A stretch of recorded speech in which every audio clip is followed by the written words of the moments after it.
Let me just make sure things are going well on my side. Okay. Get things going. Okay, looks like we're good. All right.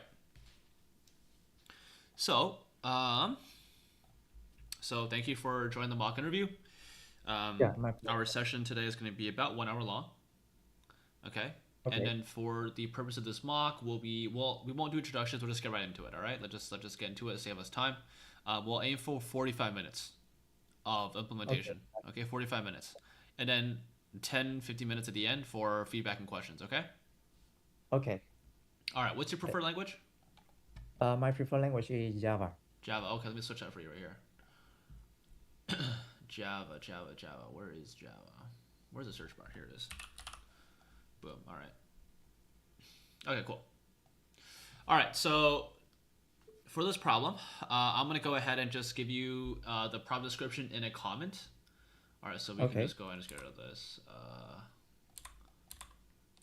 I'll put it over here. Okay. So I'm gonna give you this as the input. All right. Please have a read. All right. Okay. Please have So a read of the problem and let me know if you have any questions.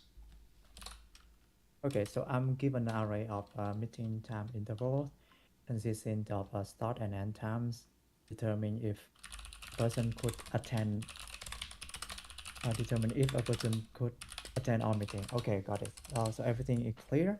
So means that assume that S1 represent the start time and E1 represent the end time of the meeting, right? So Correct. we would have we I will type my comment here. We would have end meetings, and each meeting has its own start and end time, and determine if a person. So how do you define uh, whether a person is able to attend on the meeting?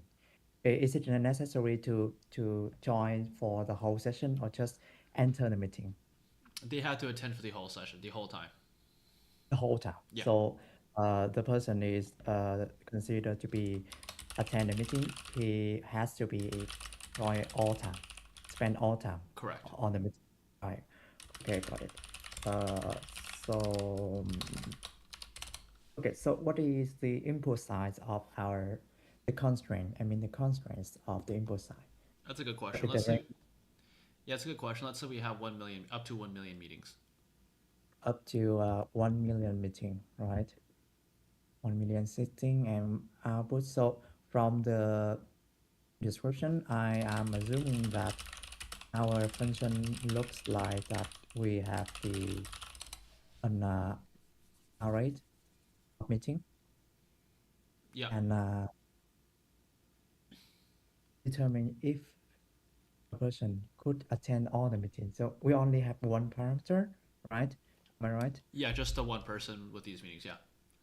More than one person with attend all the meeting. So our input our parameter there's only one parameter meetings the meeting array starting the endpoint. So I think the solution for this problem is quite obvious that we want to so instead of uh, we can restate the problem to find whether is there any two meetings overlapping with each other, right? It's more intuitive rather than so determining if a person could attend all meeting is equivalent to finding is there any two meetings, at least two meetings overlap with each other. Okay. Okay, so is the meeting arrays already sorted or not? Well, I want to ask you, what difference would it make if it was sorted or not? The difference here is that assuming that my input is 1, 3 and 2, 5 correctly. Mm-hmm. So I, my naive, my gut feeling is that I would, if the input is already sorted, so that I just simply iterate through all the meeting from the start to the end.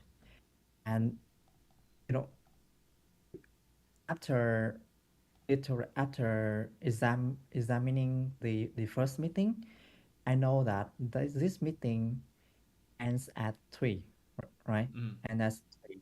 And then if I got to the next meeting, if the starting hours of the next meeting is less than 3, so I know that there's an overlap between the current meeting and the next meeting. I Mm-hmm. mean that uh, I mean that if the if the start hour of next meeting is smaller than the end hour of the current meeting, Mm-hmm. so it implies that there's an overlap here. So that person cannot attend all the meeting. So we Mm-hmm. would return false. Otherwise, I keep repeating this process until I reach the end of the array. So that's the reason why I asked you whether the meeting array is already sorted or not. Yep, that makes sense. So unfortunately, we cannot assume that it is sorted. Okay, so if it's not already sorted, so the first thing I want to do is that I have to sort the array first, and then I would iterate the whole array from beginning to end to check overlapping. So because we have assuming that talking about the time complexity, we have n meeting, and the time complexity of uh, sorting is O, big O of n log n.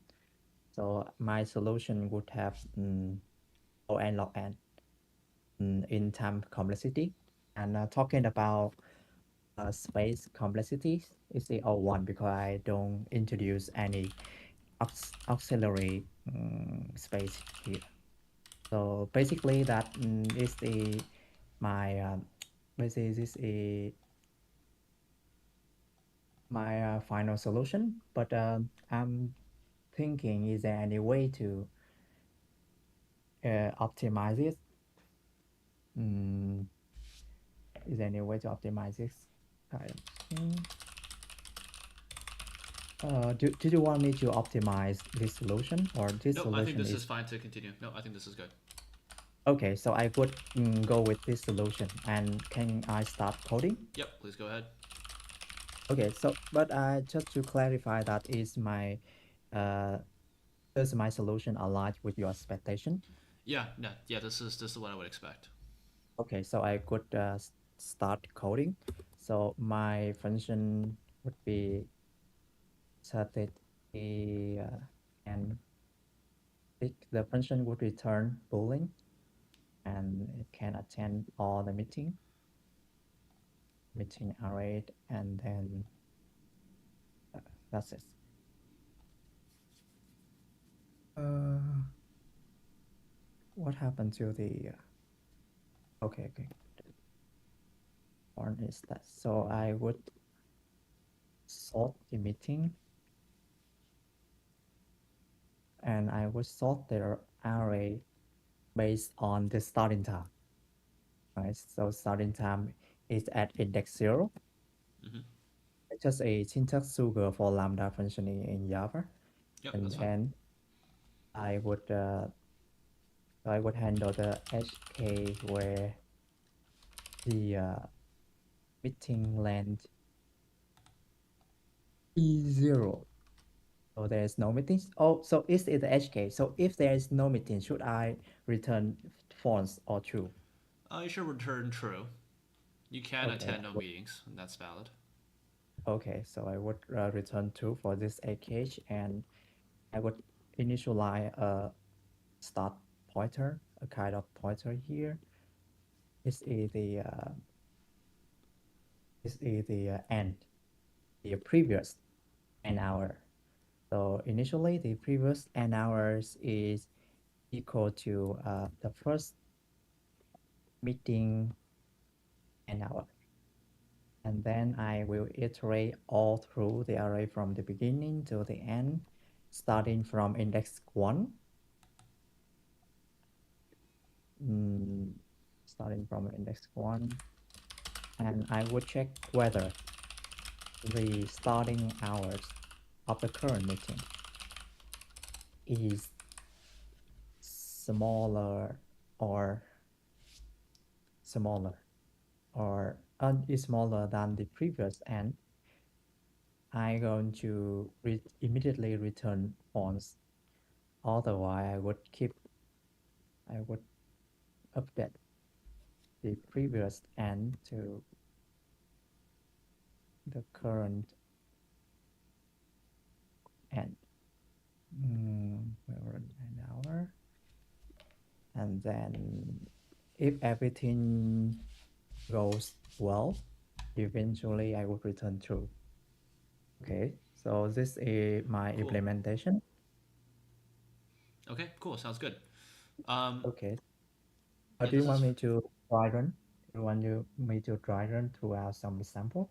yeah for a real interview. The answer would be yes, but since it's a mock, I want to save us a bit of time, and I want to just move on from here. Is that okay with you? Okay, it's totally okay Okay. with me. Okay. So my first follow up for here, okay, is I'm gonna modify the problem a little bit now. Okay. So Okay, now you are also going to accept a second parameter k. All okay, right. okay. Yes, and this k represents how many meetings you are allowed to miss. Okay. How many meetings I am allowed to That's miss? right. Okay, It's an integer. Okay. And so you okay. should return true if you can return. You should return true if you can attend all the meetings while missing at most k meetings.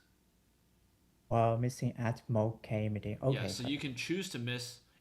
For example, in your case over here, if k equals 1, then you will return true because you can choose to miss one of them. Does that make sense? Okay, that makes sense for me. Okay. Please modify your solution. Okay, so mean that yeah, the problem is quite clear to me. So if I am allowed to miss at most K meetings, and well, this is the modification to the previous problem. Let me gather my thoughts a little bit. If I have K, I'm allowed to miss K. So okay, so I would keep my current implementation, but I would tweak it a little bit, meaning that you know, uh, during while iterating the meeting from the beginning to the end,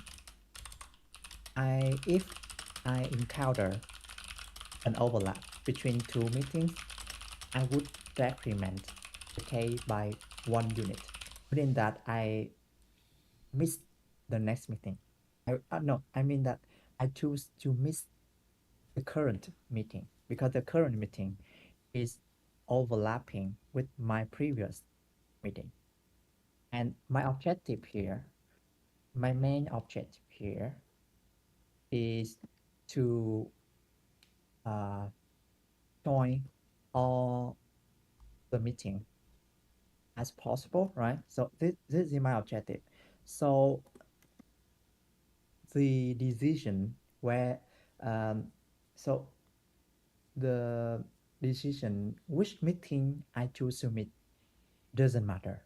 I can apply some greedy here, meaning Mm-hmm. that whenever whenever the current meeting uh, overlaps with the previous meeting, I always choose to miss the current meeting, to ignore the current meeting. I mean, so because uh, the order of uh, the order of ignored meeting or the combination of ignored meeting doesn't matter in this scenario because I want to join all of them, right? Okay. Yeah. So I just simply ignore the current one if the current one overlaps with the previous one. So it's in my intuition to solve that problem. So I think that there is no edge case here I have to deal with here. So does it make sense to you? Yep. Please go ahead. Okay, so I'm going to tweak a little bit. So I would introduce an additional parameter. parameter k, and if the current meeting overlaps with the previous one, and the k is still and the k equal 0, meaning that I am not allowed to miss any meeting anymore. So I simply return false. Otherwise, if if the current meeting is overlapping with the previous one, but currently the case is still larger than 0, so I'm going to decrement the k by 1 unit, and then I keep iterating this process until I reach I reach the final answer. Okay, so that's my implementation, and the time complexity for this task is still big O and log n because I Okay, have to sort cool. the array. Yeah, for this problem, I would like to do a little dry run if you don't mind. So I'll provide an input for you, and you Okay, don't have to actually run the code. You can just walk it through. Okay, so this is your input, okay, and then let's say, I mean, let's just say for the sake of argument, k equals 1. k equal But 1. Okay, I mean, okay, yeah. Please go ahead. okay. So I have to walk through the sample, right? Yeah. Well, so first of all, what's the correct answer? True or false? The right answer for this is the right answer for this is let me see.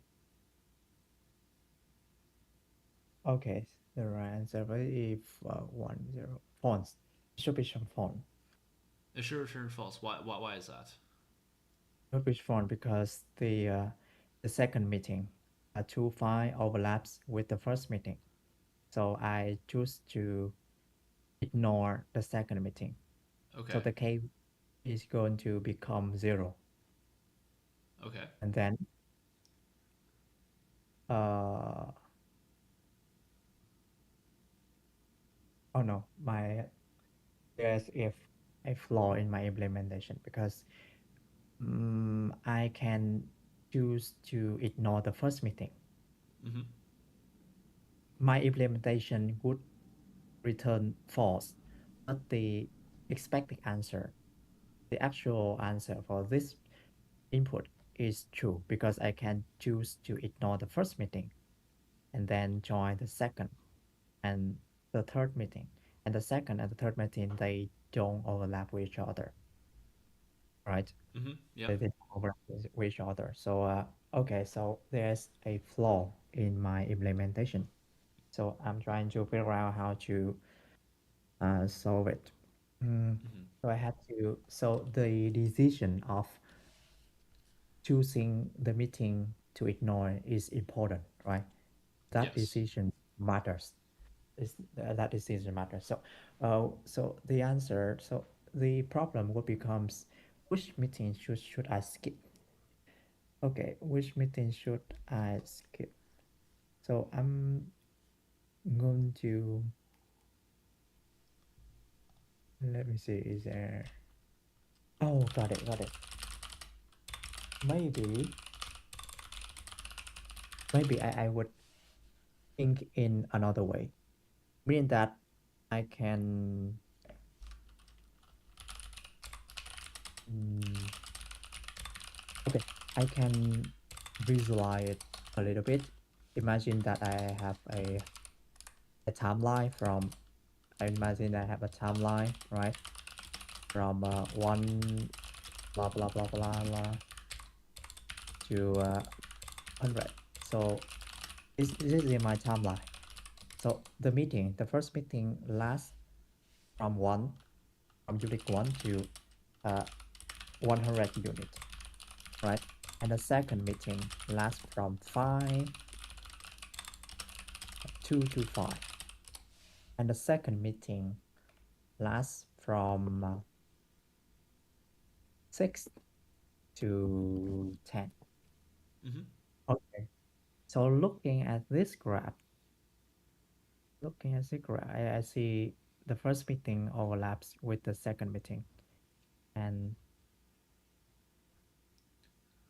the number and the number of overlapping meeting is 2 for this and also 2 for this. So let me think a bit. Let me think for a while. Okay, so we got it in. If we can eliminate this kind of guy, we can. So let me quickly ask you about an implicit decision you made earlier, which is over here. Yeah. Okay. So what is this line doing? It is sorting array based on what? Uh, that slide sorts the array based on the starting time. Okay, and why did you pick starting time? The reason behind why I picked the starting time is that mm, I just want to make it order, so I can sort it based on because I want to simulate the behavior of joining the meeting throughout the timeline. So I have Okay, to sort the array from the beginning time to simulate. It's just a simulation, like joining the meeting and then exit the meeting and etc. So it's just for simulation. okay, yeah. Um, the reason I ask you that is because the other decision you could have made implicitly was sorting by the end time. It's sorting Now, by the end. right now, Okay. now what's the difference? Well, the difference is this, right? The start time of the meeting doesn't really tell us any information. The end of the meeting, I mean, obviously it has some information, but it's not the whole story, right? You have to consider the end time. The end time Yeah. matters because if a meeting ends a really late time, you Yeah. don't really want to attend that meeting if you can avoid it, right? Like for example, if a meeting ends at time 100, Yeah. and for some like if meeting ends at time 100, you want to pick this meeting last, right? Like for example, if this meeting ends at time 100 and it starts at time 1, then you almost certainly don't want to take it because it just takes so much time, Correctly. So right? meaning that it's too lengthy. It's too lengthy, Yeah, it's right? too lengthy. Now like that's different. For example, from meeting like this, where it might not be like 100. It still ends at 100, right? But it might be like 60, right? Right. This is different because yeah, it's still a long meeting, but you can see that we have a lot of meetings maybe over here in this area, right?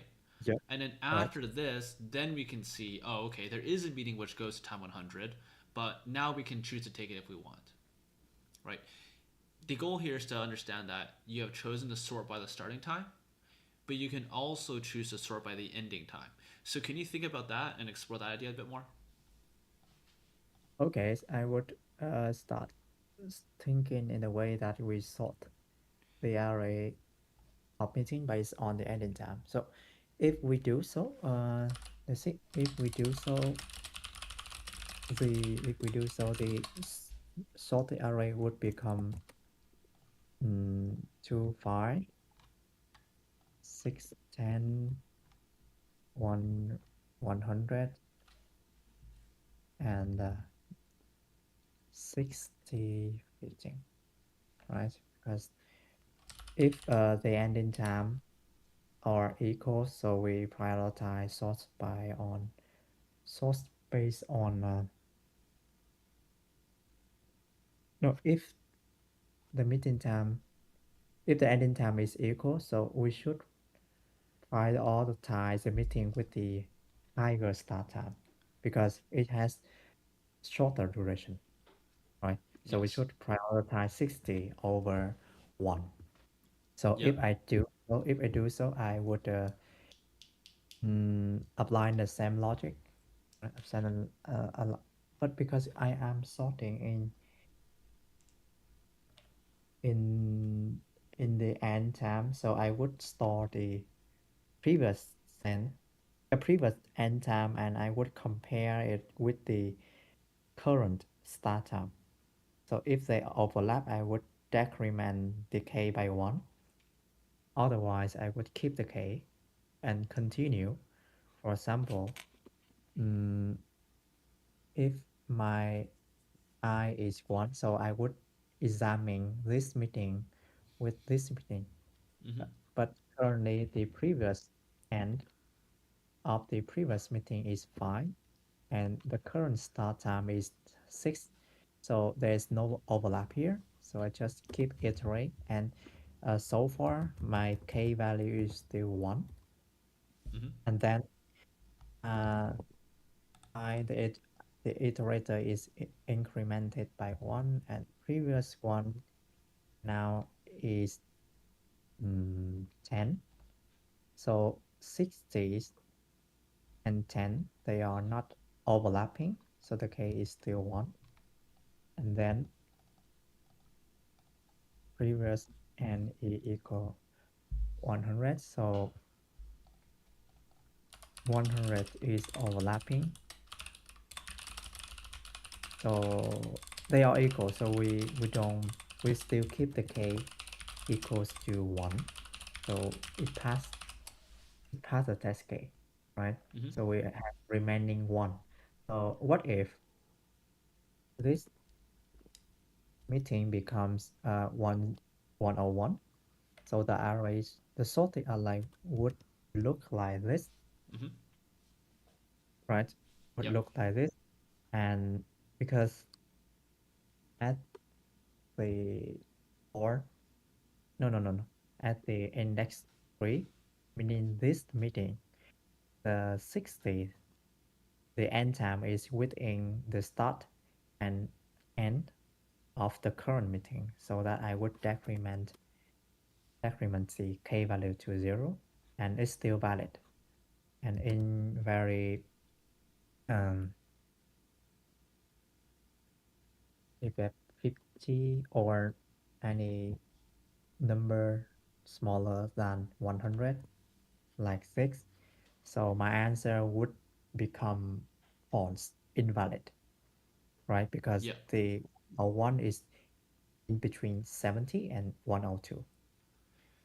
Just to So it's kind of, clarify here, can you tell me when the previous n was updated to 100? Like you process these two, yeah, and then you're over here now, right? So you're in this case. Your previous is 10, yeah, and you're correctly. currently looking at this. Why is your previous n 100? Does it No, I mean at index 3, okay at mean that index three? You're I'm over here. I am over here. right, but if your index here, your previous n isn't it still 10? It's no previous and it's still 10, 100. The previous and is the previous end hour of the previous meeting. I am in index 3, so the previous end is index 2, Okay, so this which previous is n represents the what meeting of the previous index, even if you don't take the meeting. uh if I take the meeting. Yeah. But in this case, you can't take 100, right? Uh oh, correctly. This, oh my God. This case I cannot attend it. Okay, got it. Because 10 is between 1 and 100, so I would decrement at index 2, I would decrement k by 1 by 1. My fault. Mm, Yeah. yeah, so the previous end would be the end hour of valid meeting in the previous step. So it's still 10. It's still 10.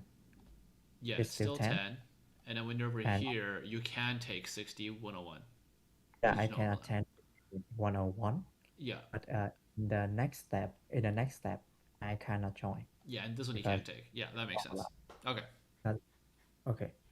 So er, okay. So but it counterintuitive because your hints that we should sort the array based on the ending hour, right?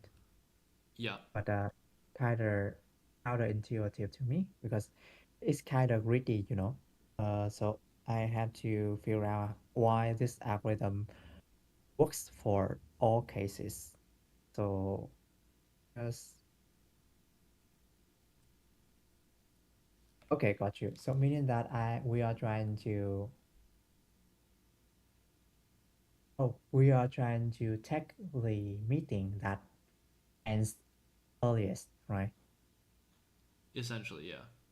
Essentially. Oh, got it. So we would it's just agree here, just take the meeting. So there is a higher chance to complete the task. And yeah, okay, got it. So I see I got the idea. So can I go to code now or Yep, go ahead. okay. So I would tweak a little bit on this instead of sort on the start hour. We are going to sort based on the any hour and previous meeting. The first meeting is always valid, right? And again, if the meeting is k will simply return true, and if the meeting overlapping, we would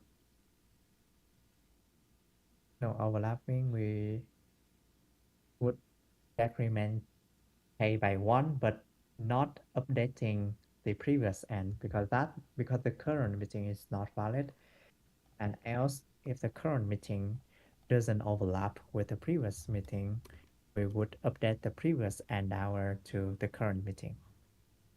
So yeah, so my final implementation looks like it. And just to be clear, for k equals 0, is it supposed to be like when k reaches 0, that means we can't skip anymore, or is it that we need to be -1? Can you just give me a bit of just double check the index there? Is that supposed to be 0? Okay, k equals zero means that we have an overlap. We have an overlap and we cannot ignore it anymore. Okay. So but is overlap. So but my expression is for here to determine whether the current meeting is overlap. I can create the current meeting is overlap with the previous one if yeah if the current start time is less than the previous one. Yeah, Okay. correctly. Sounds Yeah, good. Does the time or space complexity change? the time and complexity doesn't change because we have to sort the array and we don't introduce any additional space here. Okay. Taking some notes here on my side. Okay, Okay, so I want to change gears a little bit and now do a different problem, but with a similar input. Okay, so I'll okay, just type that down at the bottom here. Actually, I'll put it over here. Okay, so for okay, this problem, basically the same input. All right, so it looks like this. All right, and this time what we're going to be doing is I'll put the comment over here as well. Okay, it's a similar problem, except now instead of skipping meetings, these are now you have to figure out for all of these meeting times what is a maximum number of rooms you'll need. What is the maximum number of rooms I need? Yes, to be able to book Oh, all of these meetings. so meaning that just to clarify, uh, one room can only handle one meeting, right? Correct. Okay, so only one room can only handle one meeting. So so the timeline over here, the timeline at the beginning. Do you see what I am highlighting? I am Uh, highlighting. Let me see. Yeah, I see you. Yeah, go ahead. Yeah. Okay. So the timeline here makes me thought about overlapping, meaning that imagine that we have a timeline like this. So to answer the question, how many how many room uh at minimum how many room do we need? We simply count the maximum overlapping, the maximum number of overlapping meeting, meaning that this meeting, the 2-5 meeting and the 100 meeting from 2 from timestamp 2 to timestamp 5, the overlapping is 2, right? Mm-hmm. Uh, 1 to 2, the number of overlapping is 1, and 2 to 5, number of overlapping meeting is 2, and after 5, the number of overlapping be, becomes 1 again. Am I correct? And then from Yeah. 6 to 10, the number of overlapping increases to 2. And then from 10 to 16, the number of overlapping would becomes 1 again. And then from 60 to 100, it would becomes 2. Yeah. So among these observation, our final answer would be 2, because at maximum there are 2 meetings that are overlapping with each other. Yep. So so I can rephrase the answer of finding the minimum of conference rooms required to finding the maximum overlapping the maximum number of overlapping meetings. So I rephrase the problem to that question. Yep. So our goal would becomes finding the maximum number of overlapping meetings. So this is our objective. To do so, the idea that comes across my mind is we sort timelines. So meaning that the idea I am thinking about is we combine, start time and end time into a single timeline, right? So, Yep. uh, meaning that instead of writing multiple lines for each meeting like that, when combining them into one timeline, it is going to become like this: two, 1 to 5, 6, 10, 16, 100, and 100, right? So I combine the start and end times to one timeline like this. I have to distinguish what does the number 1 mean. Is it the start or the end of the meeting, right? So is by iterating uh, this timeline from left to right, I can keep track of the the number of overlap overlapping meeting, because for example, I am starting at the position 1, right? So far the number of meeting is 1, and then I got to the number 2, and I know that the number 2 is a starting hour. It's a starting hour. So there must be another meeting. Am I correct? There must be Okay. another meeting when I encounter the number 2, because I know that number 2 is starting hour. It's not the ending hour. So I when visit number 2, I would increase the number of ongoing. So the cow variable, here represent the number of ongoing meetings, right?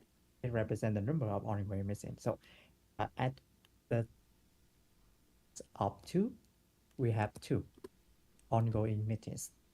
and then I encounter phi, right? I encounter phi, and I know the phi is the end hour. It's it's not necessary to know which meeting the file belongs to. I only care about this is the end of some meeting. Some meeting have to finish at the time at the at 5, right? Some meeting end at 5. So Okay. when encounter 5, some meeting have to end. So I would decrement the number of ongoing meetings by 1, which becomes 1 again. And then when So I visit, have a question for you here. So how do you know that five ends a meeting instead of starting a new one? oh, because I have an extra information attached to each timeline, Okay. to each time. So actually, I would have the exit here, the end here. I would maintain the extra information for Okay. each Okay. time. So Okay. so Gotcha. that's the reason why I know five is whether the ending or the starting hour. Okay. And then I visit 6, and I know that 6 is the end hour. So the count would become 0. And I know the idea, right? I keep repeating this process until the end of the timeline. And you know, during traversing during iterating the timeline, I would keep track of the max value of count. So and after finishing iterating the whole timeline, I can finally return the correct answer. I can finally return the minimum number of conference rooms required to host all these meetings. Yeah, that sounds good.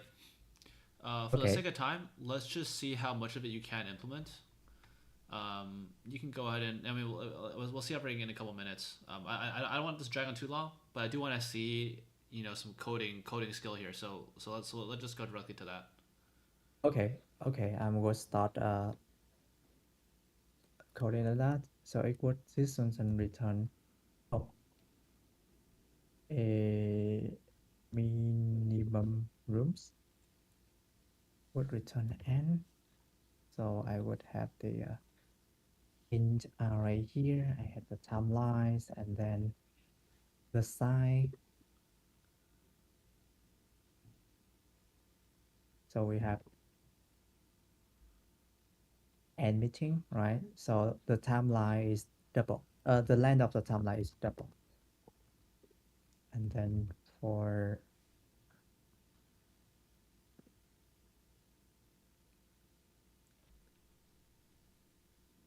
for meeting in meeting, I would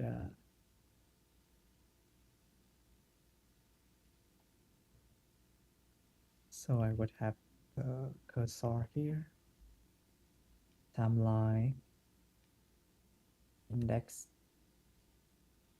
would add the starting time to m. Oh no, it would be the, so it would be the starting time, and I want the number 1 means starting time. Oh no, the number 0 is starting time. Like that. And the timelines of index. So I would append the ending time. So the number 1 here indicates the ending time, right? Yep. Okay. So I then, after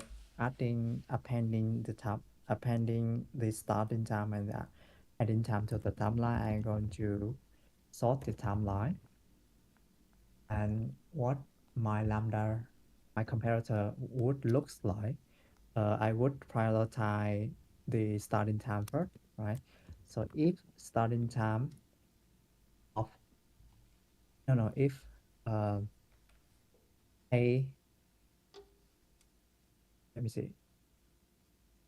Okay, if the time of A equals to the time of B, not equal, I simply return A minus B, meaning that I prioritize a smaller time. And if they are equal, I would prioritize the uh, the adding time first, right? I would prioritize the adding time first because I have to finish before starting the new before starting counting the new meeting. So it must be reversed because the ending time have as the weight of one. So I have to reverse this expression. Yep. One. Okay. There's some syntax error here. Why? Okay. And then for in y equals 0, I less than 2 times n, I minus minus, and I would keep track of the answer. Answer is currently 0, and my now indicating the ongoing. So if timeline I, if it's either starting meaning 0, I would increment the count and update the answer to count. Otherwise, I would decrement the count and my final answer would be answer, the value of the answer. Okay, so this is my implementation, mean that 0 means start time, and I mean that uh, if times are equal, prioritize starting start time, no, prioritize end time Yep. before start time. Yeah, star means 0 and means 1, so that is the reason why I reverse the expression. Yep. That makes sense. Okay, Just to wrap this up, time and space. yeah. What are your thoughts on the time and space for this? Uh, what's on the time and space for this is O n log n because uh let me let me elaborate it. No, you don't It need to takes elaborate. I'm just checking your answer. In logins after yeah, cover space. and the space is O n because we have the additional timeline here. Okay. The timeline right here, so it must be O 2 times n, which is approximately O n. Okay. Do you think that is optimal? Uh, is this optimal? I think that about the time complexity is Mm-hmm. a optimal, but Okay. by I can further optimize the space by how about reduce the meeting input? How about reduce the meeting input at the? Is it possible? No, I think it's currently I think it's not possible to reduce the meeting array. So, my temporary answer is that I cannot Okay. optimize the space further. Okay. That's good. That's correct. All right. So I'm gonna wrap this up. Yeah. Go to the feedback. Okay, I'm Um, ready. all right. So I mean, before I go to the feedback, I usually ask, how do you feel about how you did today? Yeah, I'm feel a little bit good, That's confident, good. but Okay. I'm a little bit depressed because I cannot solve the second the second problems. It kind of really it kind of simple, but I cannot figure it out because I'm think that I thought too fast. I'm so hurried Yeah. to jump in the second problem. So Yeah. I was too confident about my implementation in the second problem. So that's the reason why I cannot finish it because I got Okay. no scared. Okay. But how about the first problem? How do you feel about your handling the first problem? Uh, yeah, the first problem is quite obvious, so I have nothing to do to talk about that. Okay. So it sounds like your first problem you thought were pretty good, and then the follow up for this first problem needed a bit of help, and then the second problem, or I guess if you count the third problem, I guess that depends on how you count it.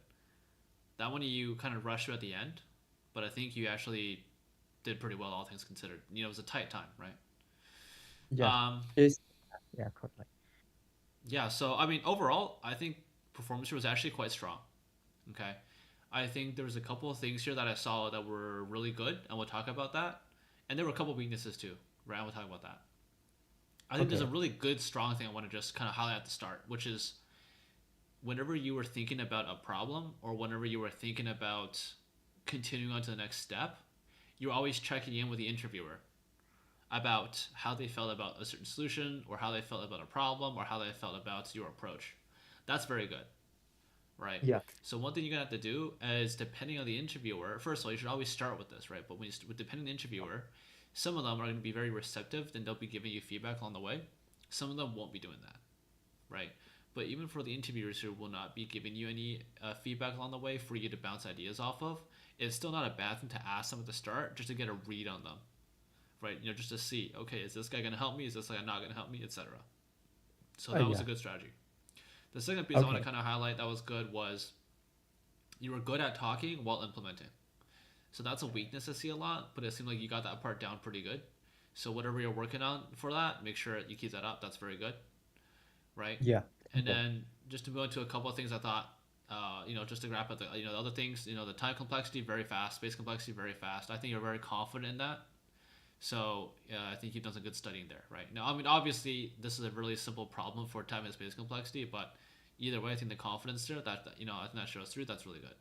Now, one quick note about the space complexity for the first problem. I probably should ask you to not delete your old code, but you previously said the old space complexity was 01, but that's actually incorrect because Okay. when you sort in Java, that uses when you sort primitives in Java, it takes a login space because quicksort takes login, and you need to be careful about that, right? So when you sort primitives in Java, that is login space because it uses quicksort, and when you sort Oh, objects in I- Java, it's linear space because it's using timsort. oh, really? Yeah. Thank you for that. I didn't know that before. Yeah, so you want to just check up on that. I think that kind of mistake the interviewer will understand. So it's not like it's still wrong, but it's not like horrendously wrong. It's just regularly wrong. It's not too bad. Yeah. Um, okay, cool. So now I want to go into a couple parts which I think can be probably improved. The first thing is, and this is the main thing I guess for this what I see in this mock is we were talking about the first follow up, and we were talking about how we can sort the array. So Yeah. first of all, it's very normal for a student to not be able to get that question by themselves. Okay, so don't feel too bad about that. Now, Okay. specifically, this class of problem is known as the activity selection problem. So in the notes I'll send you afterwards, I'll link the Wikipedia page for this algorithm, and you can go study it yourself.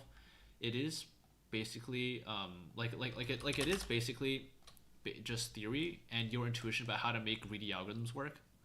And so I think the main lesson for you here is to understand there is a difference based on how you be greedy. Like there is a difference for these kind of problems. If you're greedy based on the start time, the end time, depending on like other parameters, like different question, it might be greedy on the cost, greedy on the time, greedy on the location. It's like so there's different there's a lot of different attributes that you can use in your quote unquote greedy algorithm. And that Oh, for at your level now, that choosing what attribute to use is the demonstration of skill, right? yeah. So that's going to be a big part there. Now, that being said, there's actually many ways to solve the follow up. So later on, you can go search up Wikipedia. You can search up the Leetcode problems. Like these are all based on Leetcode problems. Okay, so you can go and you can see Okay. other people's solutions, see what kind of other approaches there are. For the second problem I gave you, there are basically there's four approaches that I would say a Really? good Four? student should be able to. Yeah, correct. There are four optimal approaches. The first is min heap. The second is what is known as a sweeping algorithm. That sweeping line algorithm is not really used very much, but it's good to know that it exists. The third is 2 pointers. So you have a pointer for the start times and a pointer for the end times. And then the Yep. last one is one you did, which is greedy.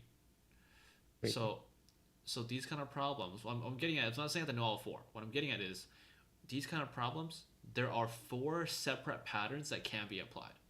And it would really Okay. help you to know that there are other approaches.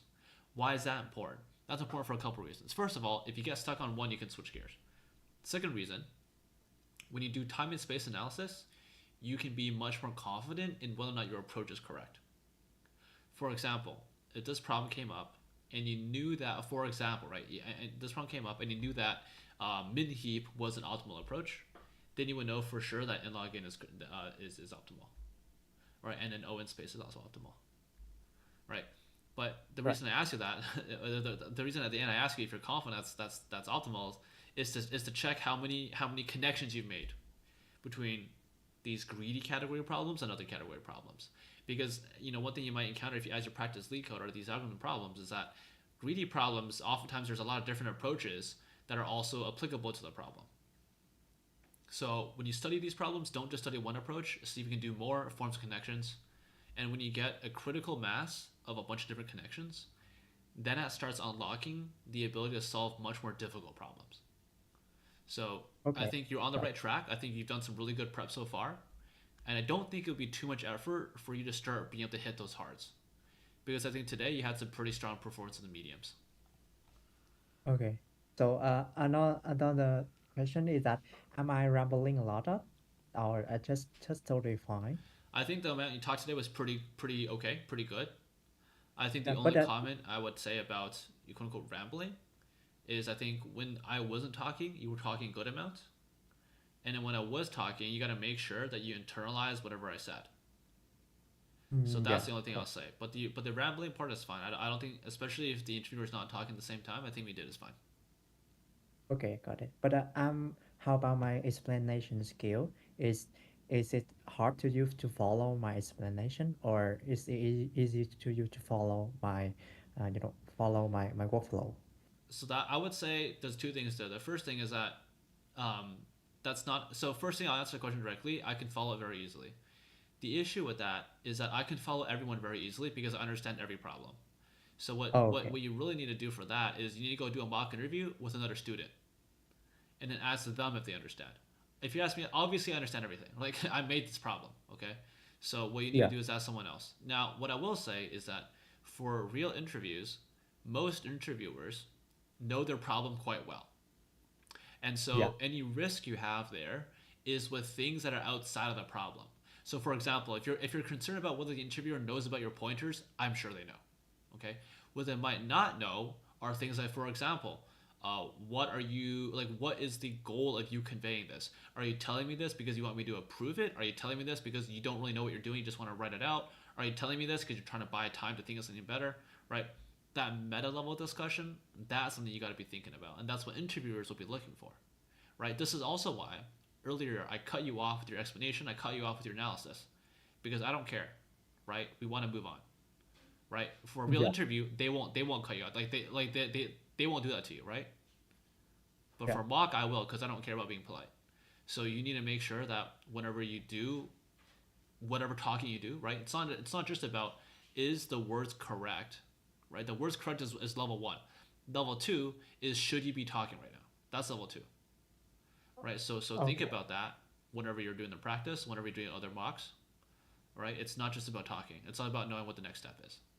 But yes, I Okay. understood you fine. Okay, those are really helpful for me, and it's a really great experience for me to join in the mock interview like that, because yes, because I have someone to give advice and feedback on my performance. But yeah, anyway, I think that time's up. Exactly, right? So again, I'm really be grateful and thankful for your time, because I do it for I can join your Yep. session for almost for free, right? I Yeah. mean, I hope it is free. I hope you didn't pay anyone because I don't charge. So, um, Yeah. but anyways, thank you for your time. I'll take care. Okay, but take care. Thank you.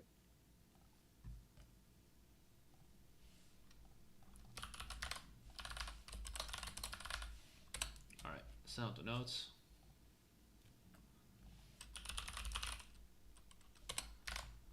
All right.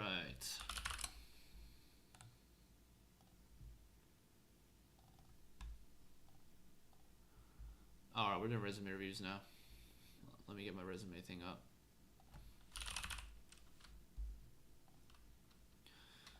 Resume. Should be this one. Yep. Submit resume. Boom.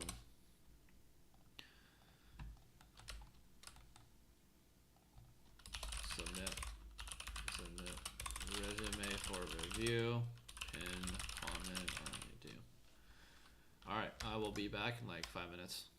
Oh, I should post this on the other channel.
All right, how we doing?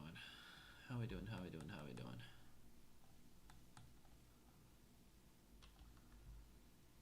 How are we doing?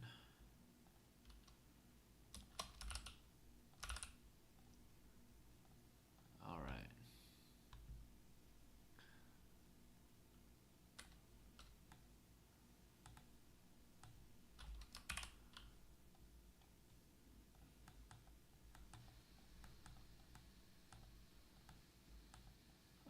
what do we got?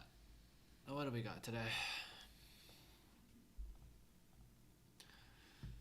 This guy said, yo, this guy here? Oh, he's chilling, alright. I mean, hopefully he's here. If he's not, then whatever.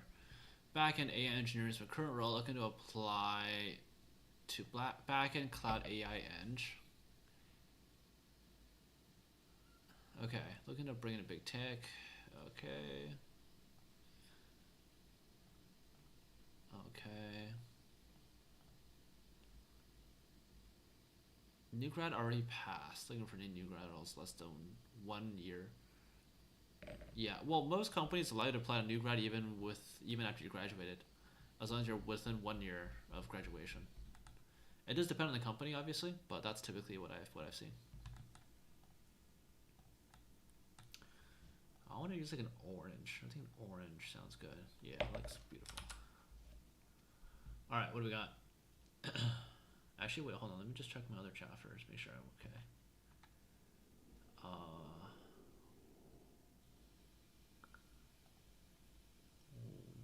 What the heck?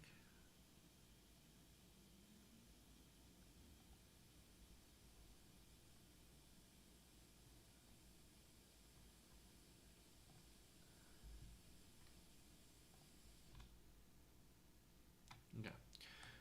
All right, let's take a look.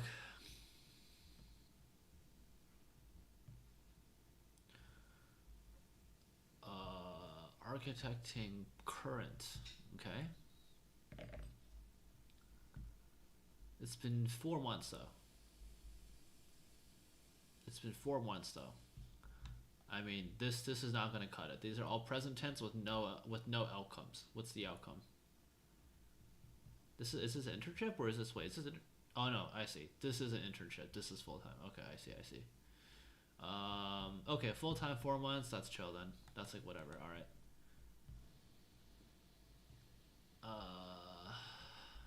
0 down to okay.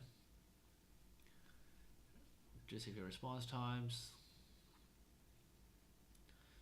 Diagnosing this strategy. How I went. 3-4 months. Okay, fine. BlackBerry. This doesn't matter. Okay, what is this? Need a date there. If the rearm server pad Daisy mod. So I know what Daisy is. Never heard of this thing. A recruiter will have no chance of hearing either one of these. C++/enforce script. What the hell is enforce script? Okay. I mean, I don't know what this is. I mean, this sounds pretty cool, I guess. This looks fine. Okay, so I mean, 4 months, more time's gonna pass. These need to move out of being present tense and into past tense to document what you've actually done. Right now, a lot of things you're doing, nothing you've done, right? So you gotta start transitioning that. The points look good, but I mean, I don't know what you've done, right? It's hard to evaluate, basically. It's hard to evaluate what you are actually capable of versus what you've just been assigned. So I think that's a distinction you can work on. But points look good though. Alright, what's this guy looking at? New grad software eng developer, primarily focused on backend eng, also open to embedded systems. Based on previous feedback, I have refined my resume, added a new embedded project. Okay. I like that. Embedded project, okay. Let's take a look. U of A, represent. Okay. So let me just look at that. Okay, so what did you say? New embedded project. Oh, this guy over here. Oh, this guy over here? Oh, these are both look pretty good. Let's take a look.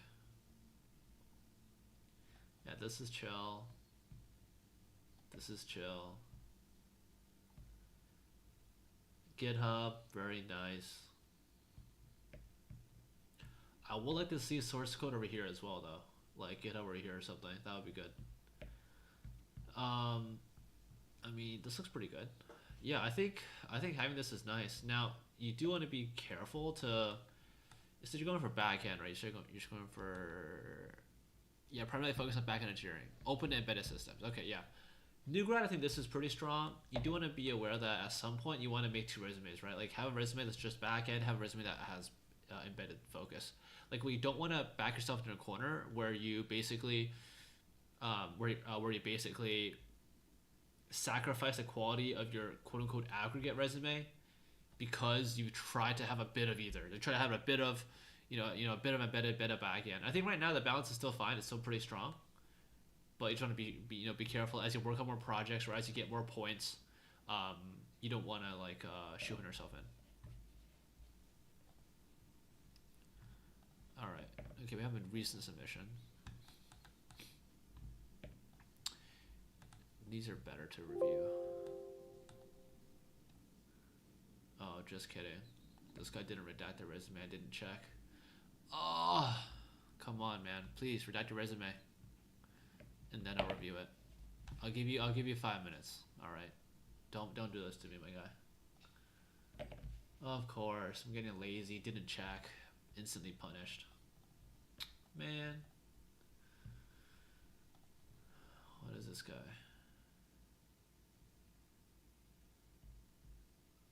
Oh.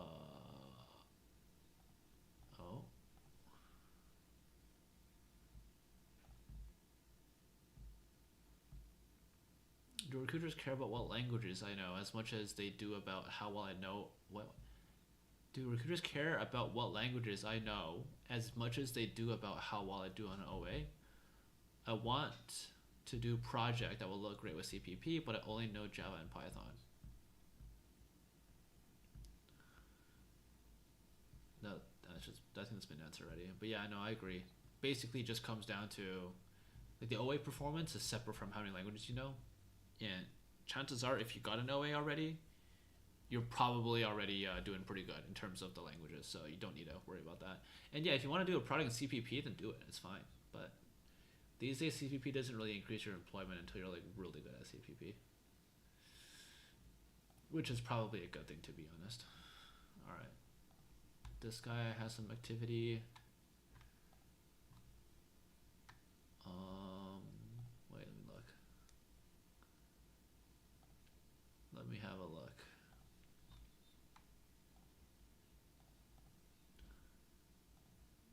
Holy cow, what is going on? Sorry about the first resume, just a question. How should I reframe the project section of the first resume? I'm taking a look. Yeah, I mean, basically, I think this has got some good numbers, but everything else is between unintelligible and worthless, to be 100% honest, right? Like, well, first of all, what you gotta do, all right? This keyword. This is about the most technical you can get, right? C++ and for script, get rid of that immediately. This is a bit of a how, when, why. I think this is pretty good. This is okay. This is good, right? So how I would rephrase this is I would put the numbers first, like gained 450K installs and 1,000 daily active users for my project involving this and this and this, and then at the end put the technology if you really want that, right? Like, I think the technology is kind of cool, but you right now have a really big focus on the specifics, it seems, for this DayZ thing, and that is not intelligible to most people. So put it at the end if you want to put that there. Put the numbers at the front. The numbers are very good. All right. Okay. So this guy I want to help out. This is a different guy in chat. This is a different guy in the server, but I don't really know how to. There's a lot of pages here. What? How did? Oh, there's 3 pages. Okay. Should I? Is this redacted? Let me take a look. Hold on. I don't think this is redacted. I don't think I can review it. Okay. Damn. That guy, I would like to help that guy. Okay, this guy's redacted. Okay, this guy. Okay, I like this one. All right, let's do this one. All right, let's do this one. So this guy's comment is no comment. Oh, applying to Canadian only. A second year, not getting luck. All right, let's take a look. Should I create a separate resumes for new grad backend, embedded AI roles, or continue using one? So right now, assuming you're the most recent guy, right now your one is fine. Like, it's not holding you back. But as you work on more projects, like for example, like, let's say, so again, right? I don't know the dates. I don't know what's going on here. if these products are still, oh wait, this is which one's your hackathon one? This so this one's probably not ongoing, but this one's ongoing or something. You make it a lot better, like you start changing things up. Then I'd say, okay, then it now makes sense for you to actually make a resume that's separate. So I would make one that's just back end. That seems to be like your strong suit right now. And then you can make one later on that's just for like embedded versus AI. Because right now, I don't know what AI roles you have. I mean, I know you had this one from like 2 years ago now. You have a RA role, might be something going on here. But I feel like with just those two, it's not enough to make a whole resume around AI. So right now, you're okay with just one. In the future, you might want to break out your backend into just having a backend focus one, and then having also a all three mix, like you currently have. All right, let's take a look at this guy. All right. So this guy, first thing I noticed, this guy, blue links, that's very good. Blue links is very good. All right. First, okay, that's chill. X unit, what the heck is that? Okay, that's chill. Okay. Okay, so this is ongoing. Okay, nice. Internal multi-agent code review system, lane graph, vertex, safety pipelines, flex changes, 100 pull requests, used by 75 plus engineers. Good impact. Upgraded multiple .NET services from .NET 8 to 9. Limit tech debt. Is .NET 9 the current version? .NET current version. .NET is 10, least this term. Really? Okay, so it's still new, and it still has a year of support. So okay, this is good. Okay, this is fine to put in. I think this is fine to put in. Optimize production observability, entering SLA dashboards, Grafana, superset for several teams, blah blah. Okay, this is good. I think this is good. This is like these are actually some very clear points so far. I'm actually a fan of that. That's good. That's all chill. Undergraduate research assistant, same as above. Architect AI flow. Okay. Sure. Implemented multi-tenant AI backend, Kubernetes. Quadrant, okay. This is a bit airy. RA. Okay. So what did you do? You did some stuff. This is for how long? Spring to summer. Okay. Assumption. Okay.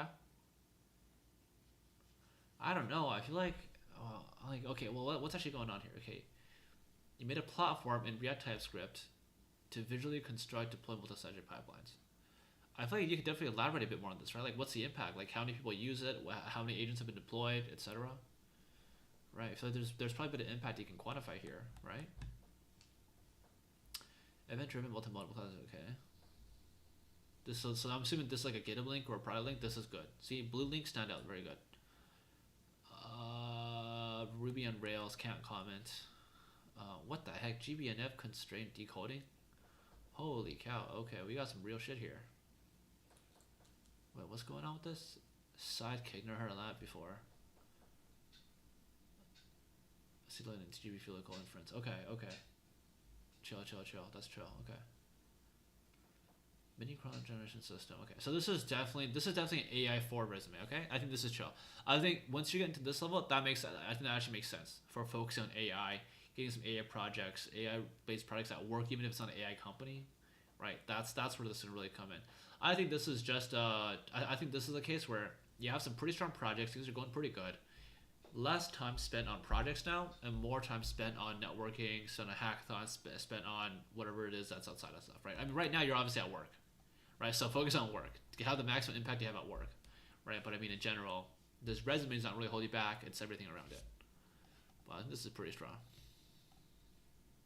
Pretty strong stuff. All right, we got one more here. Let's take a look. Got this guy. All right, let's take a look. All right, this guy's comment is trying to get into software engineering developer roles, more into full stack. Okay, chill. Take a look. All right, from York, welcome. Hello, York people. A lot of wait, what year are you in? Okay, so you're still pretty early.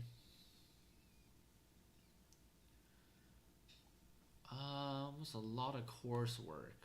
Okay, but I guess if you okay, that's fine. If you don't have experience yet, putting coursework there is totally fine. All right, let's take a look. Projects. This is new. This is new. Okay, they're all pretty new. That's good. Yeah, some basic experience is totally fine to put on there. Some stuff over here. Risk 5 assembler. What the? Okay. Super test Node.js next. Okay. What's your backend? Your backend is Node. This is your only backend. That is your only backend. Okay. Okay. TypeScript. Okay. This one's a bit sus. Good overall.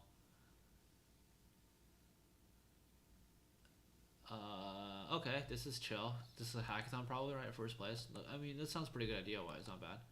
Out the group chat. Well, what is this thing? Okay, for these by the way, for the projects, first line has to be what the fuck this thing is. All right. I mean, I'm not reading that. That's whatever. This is fine. This is chill. Okay, so basically, what's going on here is that you got a couple pretty good basic projects to kind of get yourself off the ground. Right now, we want to do is you want to really focus on one of them and really building it out. So this is a self plug because you're here on my stream, so deal with it. I'm currently working on an article that's about like how to make projects. So I'm taking basically all these resumes and I'm going like, what the fuck are people doing these days? And so I'm gonna write an article. I'll give a little sneak peek. The sneak peek is basically for people like this, you got like 4 projects. They're all really recent, whatever, right? You got one you're currently actively working on, right? For this one active project, you really want to go deep with it. So what that means is right now I'm gonna go full stack software. That's perfect, right? But that actually means you have to actually do full stack projects. So for example, right now, one thing that I want to see you talk a little bit more about. Now, there's a couple things you're doing that are really good. Well, the first thing is you got a back end, right? You got a front end, TypeScript. This is your front. Is this your front end? What is this? You have okay. I don't know. It's not clear to me if there's a front end. Maybe there isn't a front end. My bad. Oh no, your tailwind. No, you definitely have front end then. Wait, what's your framework? Do you have? Am I blind? Okay, there does seem to be a framework here. So framework, you gotta have a framework. Pick React, pick Vue, don't pick Angular, pick React or Vue. All right, pick one of those two, and then go from there, right? So you gotta make it actually full stack. So get a front end framework, you got a back end framework, that's really good. You have a database, that's really good. Next, I want to see it deployed, right? So I know you got some endpoints, you got some stuff going on. I want to see this deployed to the cloud, and I know you might not be able to afford it, right? So deploy it to the cloud as a proof of concept, show that it can work, right? And then take it out the cloud and then just deploy it locally, right? But this is more like a checkbox, like, okay, you can show yourself that you can deploy into the cloud. You have the skills for it. That's what it's meant for, right? So stuff like that, get what project you're willing to work on for months and months and really kind of, bring it to life. But I think this is a good start. Like, you only work on this for a little bit. I think this is a good start. There's a lot of room here for improvement, and you'll get there. All right. What are we doing, my guy?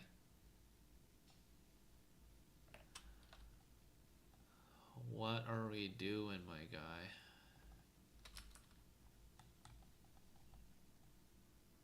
Oh my god. All right, you know what? All right, I'll review it. I'll cut it off for you, okay?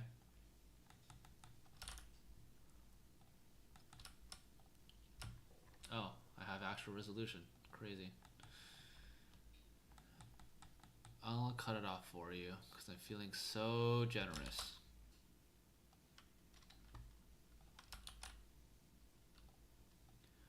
Dude, I never would I have thought that redacting names in a resume takes skill, but it's 2025. Here we are. All right, there you go. I don't know. I mean, I do know, unfortunately, who this person is because their name is right there. But dude, you gotta do better than this. What the hell is going on? All right, this guy's comment: getting firmware back in embedded.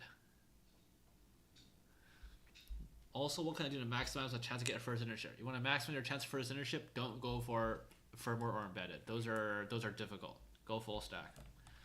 All right, let's take a look at what you got. split that out. Okay, look, dude. You cannot be going to firmware or embedded if you group C and C++ together. Okay, please. Okay, oh, that's whatever. Lowercase s, lowercase p. Okay. And also, you spelled scikit wrong. Please. Please.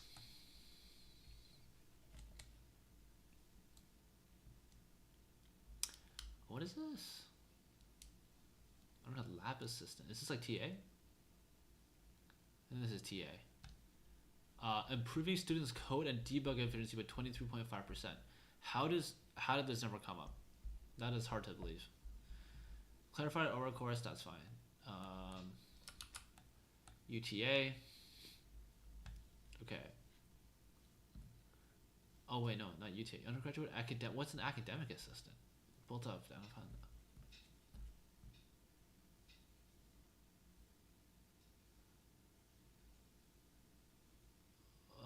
Python's uncertainties library. What is the uncertainties library?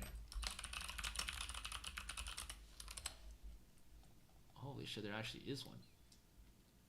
Oh, this is such a 2005 Python thing. God damn. Okay. I don't know if you guys start name dropping Python libraries, but I don't know. I feel like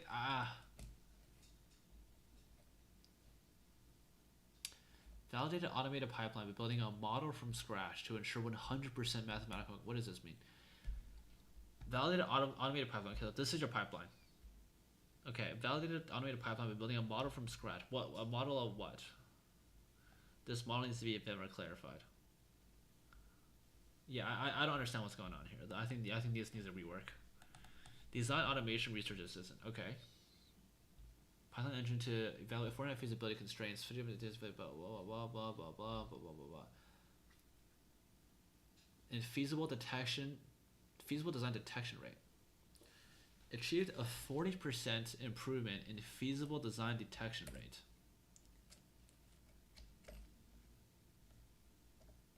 Okay, so as someone and as your future recruiter and people reading your resume who will not be mechanical engineers, what is a design detection rate? That's like the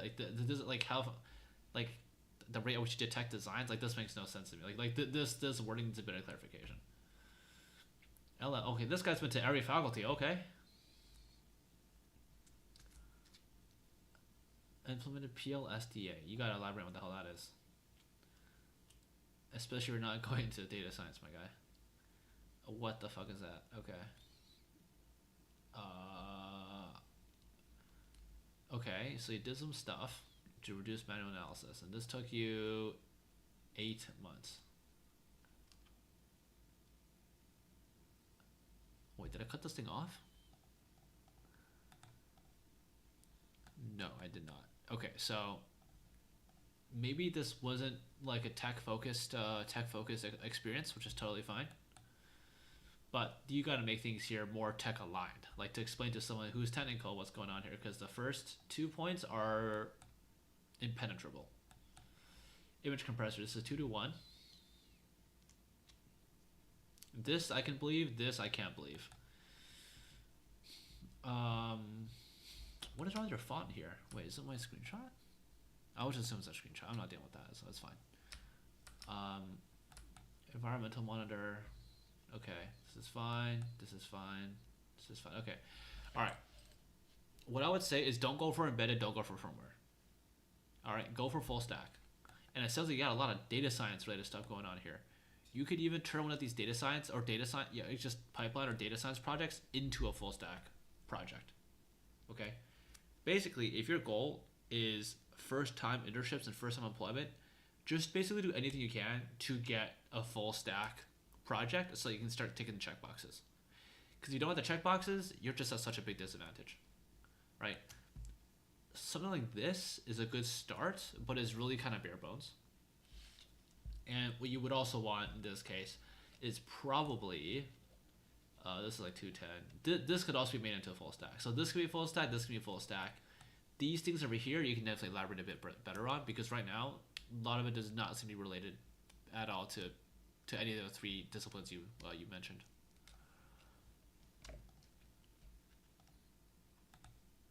let's see. Who else?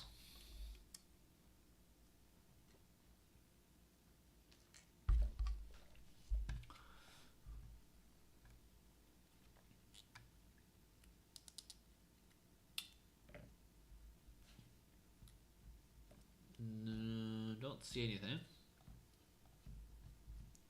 In which case, we shall just end this